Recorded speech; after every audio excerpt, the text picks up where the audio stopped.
আজ চিকেন রান্না করলাম, বর খেয়ে বকা দিল। তো হ্যালো এভরিওয়ান, আমি হচ্ছি তোমাদের চাপা। তোমরা সবাই কেমন আছো? আশা করি ভালো আছো, আর আমিও অনেক অনেক ভালো আছি। তো আজকে হচ্ছে বুধবার, আর আমি বরকে বলেছিলাম যে একটু চিকেন এনে দাও, চিকেন খাবো তাই। তো আমি রান্না করব বলে এদিকে সব কিন্তু চিকেনের জোগাড় জানতি সব করে নিয়েছি। রান্না করব, মনের আনন্দে রান্না করব বলে আমি দেখো চলে এসেছি রান্নাঘরে। এদিকে আমি সব তো রেডি করে নিয়েছি। তো রেডি করার পরে দেখো কড়াইটা বসিয়ে দিলাম। আমি বলছি কড়াইটা গরম হতে থাক, আমি এদিকে মাংসর মশলাটা করে নিই। তো ওখানে আদা রসুন লঙ্কা, কাঁচা লঙ্কা শুকনো লঙ্কা দুটো মিশিয়ে আমি বেটেছি। তো এই দেখো বাবা, লঙ্কার যা ঝাঁজ, পুরো আমার কাশি চলে এসছে। এটা যেমন আর মিহি করে অনেকটা পেস্ট করেছি। আর এই দেখো আমি দিয়ে দিলাম হচ্ছে কড়াইতে তেল।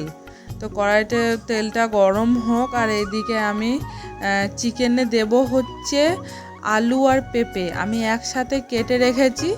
তো এই দেখো কড়াইটা তেলটা গরম হচ্ছে, আমি ওর মধ্যে একটু লবণ দিয়ে দিলাম, যাতে লবণটা ভালো করে আলু এবং পেঁপের মধ্যে ঢোকে এবং তাড়াতাড়ি একটু তেলে সেদ্ধ হয় তার জন্য। তো এই দেখো আমি এটাকে ভালো করে তেলে লাল লাল করে কষাবো। আর এদিকে আমি চিকেনটা ধুয়ে নিচ্ছিলাম। তো ভালো করে ধুয়ে নিতে হবে, না হলে তো আবার বর আবার বকা দেয়, বলে ভালো করে চিকেনটা ধুবে কিন্তু তুমি, তাই বলবে। আর দেখো আমার কিন্তু এদিকে আলুটা কষা হয়ে গেছে। তো আমি ফোড়ন দেব বলে একটা কন্টেনারের মধ্যে আমি গোটা গরম মশলা রাখি। তো এই দেখো মাথায় হাত, আমার এলাচ নেই, তো আমার মনেই নেই ওখানে দারচিনি তারপরে লবঙ্গ আছে, এলাচটা নেই। তার জন্য আমি বলছি যা, আজকে আর গরম মশলা আমি তরকারিতে দেবই না, না গুঁড়ো দেবো না গোটা গরম মশলা দেবো। তার জন্য এই দেখো তেজপাতা আর দিয়ে দেবো হচ্ছে জিরে ফোড়ন দিয়েই আমি আজকে মাংসটা রান্না করব। তো দিয়ে দিলাম, দিয়ে এবার দিয়ে দেবো হচ্ছে এদিকে আমি পেঁয়াজ। আর পেঁয়াজটা আমি কিন্তু পুরোটা দিব না, অনেকটা কেটে রেখেছি। আর প্রথমে ভিডিওতে আমি তোমাদেরকে এক বাটি পাতা দেখিয়েছিলাম, তো পাতাটা হচ্ছে গন্ধ পাতা। আর গন্ধ পাতা বাটা হবে, আর মাছের মাথা আগের দিনকার ফ্রিজে ছিল সেটা দিয়ে টক হবে লেবু দিয়ে, আর হবে চিকেন। এই তিনটে রান্না হবে। তো কিভাবে রান্না করছি তোমরা ভালো করেই দেখো। তো আমার দেখো পেঁয়াজটা ভাজা হয়ে গেছে, এদিকে আমি দিয়ে দিলাম হচ্ছে টমেটো। তো টমেটোটা দিয়ে আমি এখন নাড়াচাড়া করছি। তো নাড়াচাড়া করে এই দেখো এদিকে আমি ভিডিওটা অফ করেছিলাম, এদিকে মশলাটা আমি কড়াইতে দিয়ে দিয়েছি। আমি ভিডিও অন করতে ভুলে গেছি, তাই দেখালাম, স্কিপ হয়ে গেছে। আর মশলাটা দেওয়ার পর আমি মিক্সি ধোয়া জলটা আমি দিয়ে দিলাম। তারপরে মনে পড়ছে টকের জন্য একটু রাখতে হতো, মশলা রাখতে হতো, সেটাই ভুলে গেছি। আজ আমার কি হয়েছে বলো তো, আজ ভুলো মন, রান্না করতে করতে শুধু ভুলে যাচ্ছি।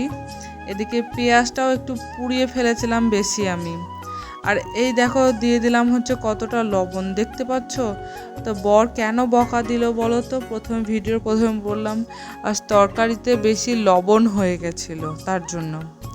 তো কি করব, ইচ্ছা করে তো আর দিইনি না, আমি ভেবেছি হয়তো ঠিক হবে, আমার আন্দাজ মতো দিয়েছি, তাও বেশি হয়ে গেছে। তো এই দেখো এখানে লবণ, হলুদ, তারপরে হচ্ছে জিরে গুঁড়ো, ধনে গুঁড়ো আমি দিয়ে দিয়েছি। তারপরে দিয়ে দিলাম হচ্ছে মশলাটা কিন্তু আমি কষিয়েছি, ভিডিওতে ওঠেনি, স্কিপ হয়ে গেছে। মশলাটাকে কষিয়ে আমি চিকেনটা দিয়ে দিয়েছি। দিয়ে ভালো করে চিকেনটা দিয়ে আমি এখন নাড়াচাড়া করে মাংসটাকে ভালো করে কষাবো, কারণ যত কষাবে তত খেতে টেস্ট হয়। আর আমি চিকেন রান্না করলে আমার বর প্রশংসাও করে, কিন্তু আজ লবণটা হয়ে গেছে বলে আজ বকা দিল। আর এই দেখো আমার বর আবার আবদার যে গোটা রসুন খাবে, তাই আমি একটা দিয়ে দিয়েছি রসুন। আর এই দেখো আমি ঢাকা দিয়ে দিয়ে কষাবো। আর এদিকে যে সেই গন্ধ পাতাটা ছিল সেটাকে আমি মিক্সিতে এখন পেস্ট করব। ওটাকে খুব একটা মিহি পেস্ট করব না ভেবেছিলাম, কিন্তু সেটাও মিহি পেস্ট হয়ে গেছে। তো এই দেখো দেখাচ্ছি তোমাদেরকে, এই দেখো। তো এটা একবার বাটা হলো, আর একবারটা আমি একটু আধবাটা করেছিলাম, খুব একটা মানে মিহি পেস্ট করিনি, শিলে বাটলে একটু বেশি ভালো হয়, কিন্তু আমার হচ্ছে হাতে ব্যথা, আমি শিলে বাটতে পারবো না, আমি তার জন্য মিক্সিতে বেটেছি। আর এই দেখো চিকেনটা আমি কিন্তু আস্তে আস্তে কষাচ্ছি, মানে এদিকে কাজ চলছে ওইদিকেও কাজ চলছে। তো এটা তো হাফ হাফ কষানো হয়ে গেছে, আমি পেঁপে আলুটা দিয়ে দিলাম যাতে তাড়াতাড়ি সিদ্ধ হয়ে যায়, যাতে অনেকক্ষণ টাইম না লাগে। এদিকে আমার কিন্তু চিকেনটা এদিকে কষানো হয়ে গেছে, আমি কিন্তু জল দিয়ে দেবো, কিন্তু চিকেনের আজ ঝোল হবে, আজ কষা হবে না। তো এই দেখো চিকেনের ঝোল এতটা আমি মানে রাখলাম। তো ওটা অনেকক্ষণ ঢাকা দিয়ে সব সেদ্ধ হয়ে গেছে আলু পেঁপে। এর মাঝে কিন্তু আমার ছেলেকে স্নান করানো হয়ে গেছে। তো এভাবেই আমার দিনটা কেটে গেল আজ।